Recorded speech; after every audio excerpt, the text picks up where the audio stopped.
It's the submerged Basilica here. The water is low at this point, and in the front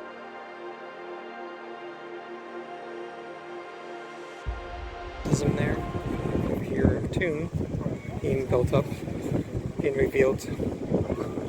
Poor man's tomb, they say.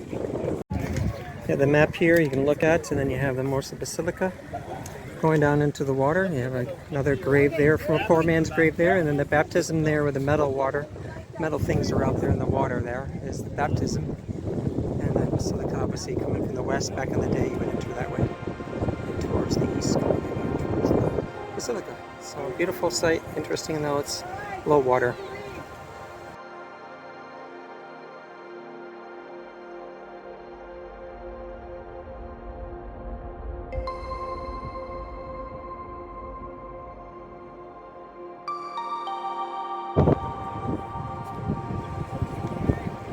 Here we're looking is unique at the usually buried Basilica. It's now exposed because the water level, as you can see on the edging there, is down quite low at this point.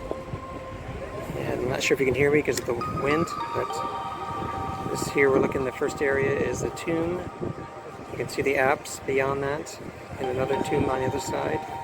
Actually, you can see some of these, the green, they're actually exposing a tomb here. Poor man's tomb, and another one right down there on the bottom. Poor man's tomb.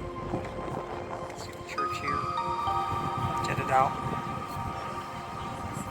The apse and the main place of worship. And even in the foreground, you can see another tomb right here, poor man's tomb. So these main ones, the saints that they call them, are in these areas on the right and the left side of the apse.